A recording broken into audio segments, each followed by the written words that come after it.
We move on to a conversation between my colleague Rituparna Bhuyan and a member of Parliament, Rajeev Chandrashekar. They were talking about the GST just a while back.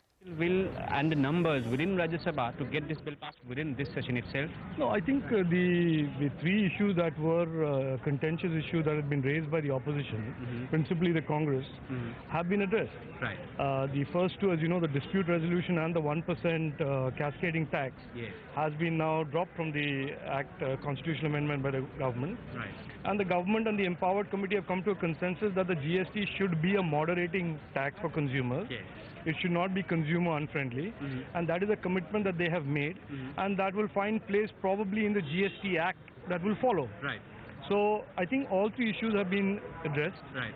But talking about the rate itself, from the states we did not get a full clarity on that. Only the message that you got was that it should be friendly to not only the business and that is precisely what the government can offer, that it will be a consumer friendly tax where it will not be a burden on consumers and businesses. And therefore, if there is a need to expressly express that on the floor of the House or express that in the GST Act that will come subsequently, that the government and the empowered committee have agreed on. Right. But for a constitutional amendment, it makes no sense.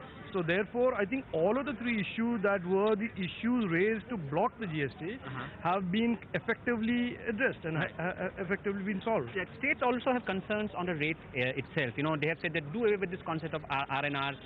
The CE, Chief Economic Advisor's report, states are not ready to accept that. So clearly, even after the constitutional amendment is passed, there will be a lot of work that will be needed on these counts. Which is the point I have been making for the last 1.5 years in the last 3 sessions of Parliament, that the constitutional amendment is only one step.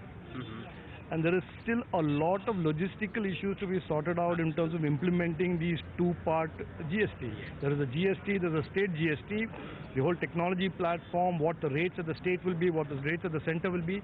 So there is a lot of logistical issues still left to be resolved. Right. This is a fundamental, important starting point, which is the amendment of the Constitution that enables the government to do it. Right. So my last question, sir, on the joint control of the GST administration. States are saying that below 1.5 crore turnover, give it to us. Do you see that happening? I'm quite neutral to that issue, that small businesses must be left out of an intrusive inspection Raj. I think some states don't understand that because GST is based on a technology platform, there is going to be very little inspection Raj anyway.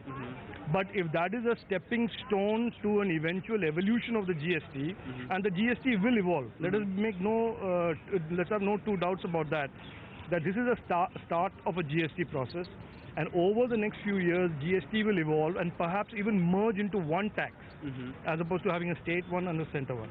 Thank you so much. Thank you. Bye. All right, so the parleys continue on the goods and services tax. Let's move on